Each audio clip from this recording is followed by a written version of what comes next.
Health channel में आपका फिर से स्वागत है।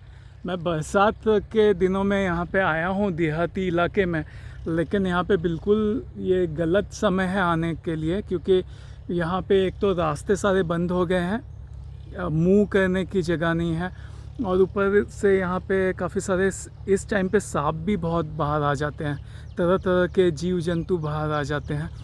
तो लेकिन फिर भी ये एक पौधा इंटरेस्टिंग नज़र आया है मुझे, जिसके बारे में मुझे लगा आपसे जानकारी शेयर करूं।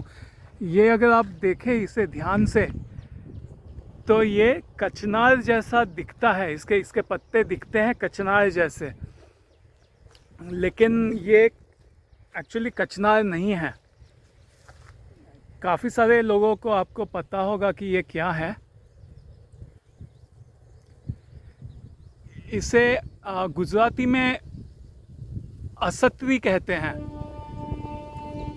और इसे मराठी में सोन्याचं झाड या फिर आपट्याचं झाड, आपटा कहते हैं इसे मराठी में। और इसका जो टेक्निकल नेम है, बॉटनिकल नेम इसका बोरेविया रेसमोसा है। ये वैसे काफ़ी कॉमन पेड़ हुआ करता था, लेकिन आजकल एक्चुअली ये भी दुर्लभ हो गया है। इसके पत्तों से बीड़ी बनती है, क्योंकि ये कफ नाशक होता है। ये स्वभाव में शीतल होता है, और ये गुरु होता है, यानी कि ये पचने में भारी होता है। ये इसका बहुत धार्मिक महत्व है, क्योंकि मराठी हम लोग एक्चुअली महाराष्ट्र में ये जो अपना नवरात्रि होती है दशहरे के दिन, एक्चुअली इसे ये मेरे घर पे था पेड़ एक्चुअली, और दशहरे के दिन एक्चुअली इस पेड़ पे लोग हल्ला कर देते हैं और इसका बड़ा दोहन करते हैं, और इसे पूरी तरह से नष्ट कर देते हैं। क्योंकि देखिए इसको फलियाँ भी लगी हुई है, ये फलियाँ देख लीजिए कैसी होती है, इसकी लंबी और टेढ़ी मेढ़ी होती है। इसे वसंत में फूल लगते हैं, सफ़ेद फूल लगते हैं, थोड़े सफ़ेद तो होते ही हैं, छोटे फूल होते हैं, और थोड़े पीले जैसे भी कहीं कहीं नज़र आते हैं इसके जो फूल है वो।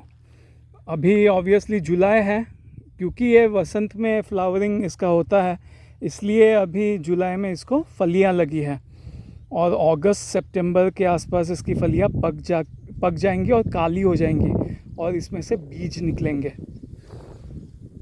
तो जैसे मैं बता रहा था आपको, इसका तना भी मैं आपको दिखा देता हूँ। तो देखिए ये इसका तना है, ये काफ़ी सफ़ेद नज़र आ रहा है, कहीं कहीं पे ये थोड़ा सा काला जैसा, मैंने काला नहीं लेकिन नॉर्मल कलर का भी तना आपको मिलेगा। तो ये जो है वो ख़ास करके कफ में बड़ा काम करता है, और ये वात रोगों को भी दूर करता है। तो अगर किसी को अफारा हुआ है या फिर जोड़ों का दर्द है, उसमें भी इसके पत्तों का सेवन करने से ये हर तरह के वात रोगों में वो दूर होते हैं। पेट में अगर, ये बैक्टीरियल एंटीबैक्टीरियल भी है, इसलिए अगर पेट में कीड़े हो गए हैं, इसका पत्ता मैंने काफ़ी बार खाया है, ये खाया भी जाता है। कोमल पत्ता लीजिए और आप इसे इस तरह से खा सकते हैं। इसकी एक्चुअली इतनी कोई टेस्ट नहीं होती है, ये टेस्टलेस होता है। वैसे मेरे कहे पर मत जाइए, क्योंकि मुझे कुछ भी खा लेने की आदत है, इसलिए मैं उस लेवल पे पहुंच गया हूं जहाँ पे बहुत ही ज़्यादा अप्रिय टेस्ट हो तो वो मुझे शायद फिर भी मैटर नहीं करती है। मेरे लिए खैर ये स्वादहीन है, थोड़ा सा कसेला जैसा इसका स्वाद है। आयुर्वेद में इसे खट्टा कहा गया है, लेकिन इसके पत्ते वैसे खट्टे नहीं हैं। कचनार और इसमें अगर फ़र्क आपको पता करना है तो वैसे थोड़ा बारीकियाँ जिनको नहीं पता है वो कचनार और इसके अंदर कंफ्यूज करेंगे। इसके पत्ते अगर मैं आपको थोड़े डिटेल्स बारीकियाँ बता दूँ तो आप इसे पहचान पाओगे। तो इसके पत्ते जो हैं वो कचनार से छोटे होते हैं। तो कचनार अगर का आप पेड़ देखें तो पत्ते काफ़ी बड़े होंगे और इसके कचनार के कंपैरिजन में पत्ते छोटे हैं और थोड़े से गहरे भी हैं। तो कचनार के पत्ते थोड़े से लाइट ग्रीन नज़र आएंगे आपको। इसके थोड़े से हल्के से, ये कोमल पत्तों पे मत जाइए, लेकिन नॉर्मल अगर पत्ते इसके आप देखें तो वो थोड़े से ज़्यादा डार्क होते हैं कचनार के कंपैरिजन में। और इसके कचनार के कंपैरिजन में कचनार का जो पत्ता होता है वो काफ़ी बार यहाँ नीचे से थोड़ा सा लंबा नज़र आएगा आपको, थोड़ा सा खिंच जाता है, जबकि इसका जो है वो पत्ता पूरी तरह से ऐसे गोलाई लेकर के होता है। तो इस तरह से भी आप इसको समझ सकते हैं कचनार और इसमें जो फ़र्क है वो। कचनार के कंपैरिजन में थोड़ा सा कड़ा भी होता है ये पत्ता थोड़ा सा। और कुछ लोगों से मैंने ऐसा भी सुना है कि एक्चुअली पांडवों ने इस वृक्ष के ऊपर अपने हथियार छुपाए थे। तो ये जो स्टेटमेंट है वो, इसमें कन्फ्यूजन है। कुछ लोग कहते हैं कि शमी के पेड़ पे पांडवों ने अपने वो हथियार छुपाए थे, कुछ लोग कहते हैं इस पेड़ के ऊपर छुपाए थे।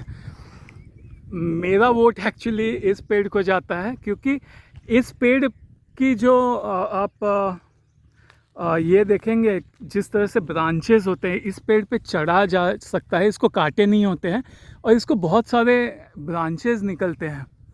क्योंकि ये मेरे घर पे था पेड़, और मैं मेरा अनुभव बताऊं तो मैं जब 7वीं 8वीं में था तब मैं मेरे घर पे जो ये पेड़ था उस पे चढ़ जाया करता था, और मेरे घर के साइड से एक रास्ता जाया करता था और इस पे काफ़ी सारे ब्रांचेस ऐसे हो जाते हैं और उस पे आराम से बैठा जा सकता है। तो मैं उस पे चढ़ जाया करता था और वहाँ से एक रास्ता निकलता था और लोग रास्ते पर से जाते थे। मैं पेड़ के ऊपर चढ़ा हुआ होता था और उनको ऊपर से ऑब्ज़र्व करता था लोगों को, और मैं इस बात से बहुत ही अचंभित हो जाता था कि लोगों को ऊपर देखने की बिल्कुल आदत ही नहीं है। तो मैं पेड़ के ऊपर होता था लेकिन किसी का भी मेरे ऊपर ध्यान जाता नहीं था, और इस पे आराम से चढ़ा जा सकता है और बड़े आराम से इसके ऊपर बैठा जा सकता है। तो मुझे लगता है कि ये एक बेहतर शमी के मुकाबले, जो कांटे वाला शमी होता है उसके मुकाबले, ये अगर मैं हथियार छुपाना चाहूँ, मैं पांडव होता तो मैं एक्चुअली यही पेड़ चूज़ करता। इस पे और अच्छे से कुछ भी चीज़ रखी जा सकती है। तो ये इसका बहुत ही धार्मिक महत्व है, और ये एक बहुत ही दिव्य पेड़ है। ये एंटी बैक्टीरियल है। अगर इसके आयुर्वेदिक गुणों की बात करें तो ये ज़बरदस्त एंटी बैक्टीरियल है, शीतल है, पचने में भारी है, ये श्वास रोगों को दूर करता है और ये वात रोगों को दूर करता है। तो अगर आपको ये वीडियो पसंद आया है तो उसे लाइक कीजिए, और अगर आपने हेल्थ चैनल को अभी तक सब्सक्राइब नहीं किया है तो सब्सक्राइब कर लीजिए, क्योंकि मैं मेरे अनुभव इस चैनल पे शेयर करते रहता हूँ और बहुत ही अनकन्वेंशनल जो एक्चुअल जानकारी होती है वो टाइम टू टाइम मैं इस चैनल पे शेयर करते रहता हूँ। तो अगले एपिसोड तक मुझे आज्ञा दीजिए। बाय।